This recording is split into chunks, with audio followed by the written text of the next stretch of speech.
بسم اللہ الرحمن الرحیم۔ السلام علیکم ناظرین، میں ہوں شہزاد مرزا، آپ دیکھ رہے ہیں ہمارا یوٹیوب چینل ایکسپوز نیوز۔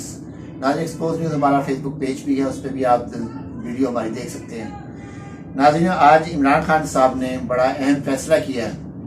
انہوں نے کہا ہے کہ آل شریف جہاں جہاں سے کھڑے ہوں گے میں وہاں ان کا مقابلہ کروں گا۔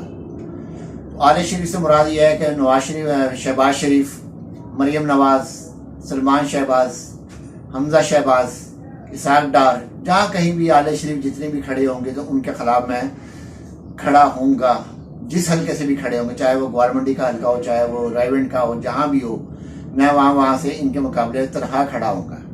یہ سب سے پہلے سے انہوں نے یہ بیان دے کے پی ڈی ایم کی نون لیگ کی انہوں نے اچھی خاصی طبیعت خراب کر دی ہے، تو یہ بہت بڑا ہے۔ اور دوسری جانب جو ہے رانا ثناء اللہ نے تحریک انصاف کے خلاف بڑا کریک ڈاؤن کرنے کا فیصلہ کیا ہے کہ ان کے اراکین کو گرفتار کرو، ان کے ورکرز کو گرفتار کرو، ڈسٹرکٹ لیول کے لوگوں کو گرفتار کرو، ڈویژن لیول کے لوگوں کو گرفتار کرو، کسی بھی طریقے سے گرفتار کر کے خوف و ہراس میں لاؤ تاکہ کم سے کم کمپین کر سکے گی۔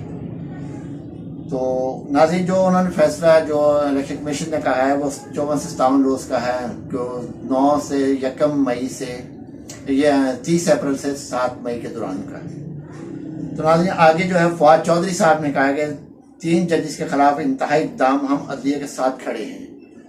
سننے میں آ رہا ہے کہ 3 ججز نے جو فیصلہ دیا ہے ان کے خلاف جو ہے کافی پلاننگ کی جا رہی ہے بند کمروں کے اندر، تو اس کے عوض میں، اس کے رد عمل میں فواد چودھری صاحب نے کہا ہے کہ ہم عدلیہ کے ساتھ کھڑے ہیں۔ یقیناً اگر فواد چودھری صاحب عدلیہ کے ساتھ کھڑے ہیں، عوام بھی عدلیہ کے ساتھ کھڑے ہیں، وکلا بھی، برادری ٹوٹل عدلیہ کے ساتھ کھڑی ہے، تو یہ بہت بڑا جو ایک خلا پیدا کرنے چل رہے ہیں، جو بند کمرے میں فیصلہ کر رہے ہیں، اس سے خلاف پیدا ہوگا۔ ناظرین، حامد میر صاحب نے کہا صوبائی اسمبلی کے انتخاب جو ہے نہیں دیے جائیں گے، یعنی کہ ہونے نہیں دیے جائیں گے انتخابات۔ حامد میر صاحب نے آج ٹویٹ کیا اور ایک پروگرام میں انہوں نے رات کو بات بھی کی تھی۔ انہوں نے کہا رکاوٹیں ڈالی جائیں گی، دہشت گردی، سیکورٹی، فرانس کے علاوہ دیگر صورتحال بھی آ سکتی ہے، یعنی کہ ان کو عدلیہ کو ایک طرح سے دھمکایا جا رہا ہے ججز کو۔ دوسری جانب یہ ہے کہ ہو سکتا ہے دہشت گردی کروائیں ملک میں، سیکورٹی کا مسئلہ کھڑا کر دیں، فینانس کا مسئلہ کھڑا کر کے لیٹر لکھ دیں کہ ہمارے پاس فینانس نہیں ہے اس لیے ہم انتخابات نہیں کروا سکتے، کیونکہ بھاگ تو یہ رہے ہیں نا اپنی حرکتوں سے۔ اتنی مہنگائی کے بعد کوئی لا اینڈ آرڈر نہیں ہے ملک کے اندر، کوئی کسی قسم کی کوئی ریلیف نہیں ہے عوام کو، ریلیف صرف مل رہا ہے تو اپنوں کو دیا جا رہا ہے، اپنوں کے دیتے ہیں یہ لوگ۔ تو یہ بھی انہوں نے کہا ہے کہ ہماری دعا ہے کہ سپریم کورٹ کے ججز کا تقدس بحال رہے۔ میں خود بھی فکر مند ہوں، مردم شماری کا بھی بہانہ لگایا جا سکتا ہے۔ ناظرین، یہ بہت بڑا ایک عوض ہے، بہت بڑا یہ ٹویٹ کیا ہے حامد میر صاحب نے، خطرے سے آگاہ کیا ہے کہ یہ بھی خطرہ ہو سکتا ہے، عوام زیادہ خوش نہ ہو، یہ خطرہ بھی ہو سکتا ہے۔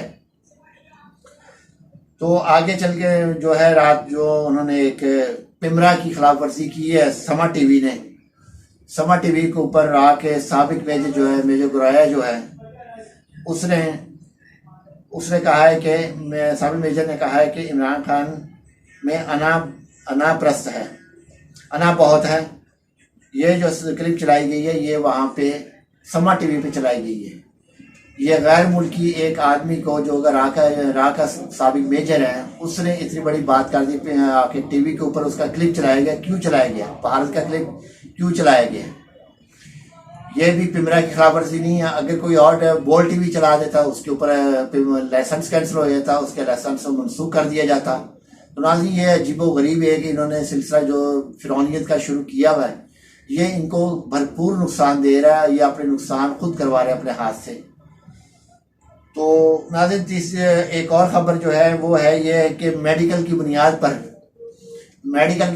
پر اسحاق ڈار صاحب برطانیہ روانہ ہونے کی تیاریاں کر رہے ہیں۔ تو یہ کسی وقت بھی ٹہل جائیں گے، یہاں سے نکل جائیں گے برطانیہ، کیونکہ انہوں نے تنخواہ بھی 5 سال کی سینیٹرشپ کی جو تھی وہ بھی لے لی انہوں نے۔ ملک میں مہنگائی بھی کر دی ہے، ڈالر بھی 300 سے اوپر چلا گیا، 325 روپے ڈالر چلا گیا، اور 282 پہ تو اسٹیٹ بینک کے پاس ہے، مگر بلیک میں 325 سے اوپر چلا گیا ڈالر۔